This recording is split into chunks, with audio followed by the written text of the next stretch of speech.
alaikum wa rahmatullahi wa barakatuh. Dans cette vidéo, nous allons parler de la femme avant l'islam et avec l'arrivée de l'islam. Comme nous pouvons tous le constater, qu'avant l'islam, la femme était assujettie en raison de son statut. Elle était considérée comme étant un simple objet, sans liberté et sans aucune personnalité.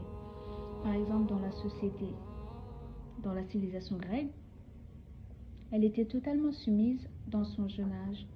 Elle était gardée dans un petit coin de la maison d'où elle ne devait sortir. Pour le mariage, elle devait s'unir avec l'homme du choix de ses parents et une fois mariée, elle n'avait aucune communication avec son époux. En outre, elle était même considérée comme en danger. Elle était la première à se lever et la dernière à se coucher, car elle constituait une main-d'œuvre pour l'homme, en plus de ses fonctions ménagères. La femme était d'office écartée lors des prises de décision familiales.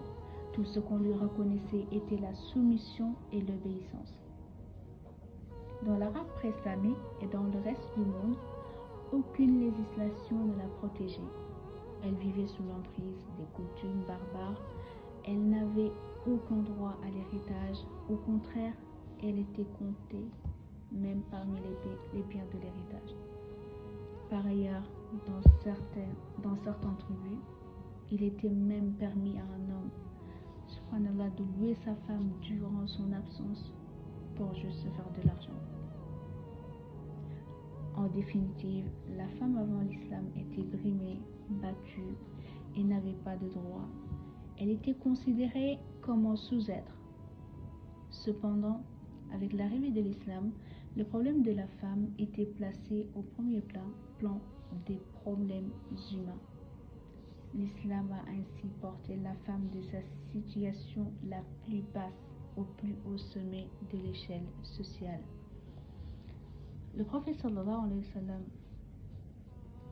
a affirmé lors de son dernier sermon, en s'adressant aux hommes: traitez bien vos femmes et soyez gentils, car elles sont vos partenaires. L'islam lui a donc accordé une place bien sur le plan spirituel que communautaire, une place non égalée par aucune autre société. La femme musulmane doit s'affirmer dans la société, montrer qu'elle est là en tant qu'une citoyenne, s'intéressant au même titre que tout le monde à tout ce qui s'y passe. Nous pouvons aussi voir que dans le cadre familial, la femme musulmane est l'actrice principale de l'éducation des enfants. C'est à travers elle que la personnalité des enfants se forge. Elle transmet des valeurs à l'enfant avec lesquelles il naîtra. Par exemple, la mère du prophète Isa alayhi salam est née d'une femme ancrée pleinement dans la spiritualité, qui s'est investie pour qu'Allah subhanahu wa ta'ala bénisse son enfant et sa progéniture.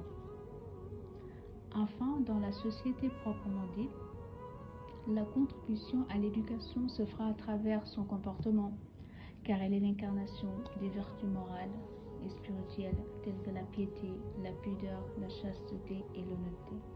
La femme musulmane doit être une source d'orientation et un élément de sensibilisation par son comportement, car sa religion l'a élevée à un rang supérieur et lui a inculqué des valeurs morales. Auprès d'Allah subhanahu wa ta'ala, la femme n'est aucunement inférieure à l'homme dans ses droits. Une personne n'est supérieure à une autre que par sa piété et non par son origine ou sa richesse.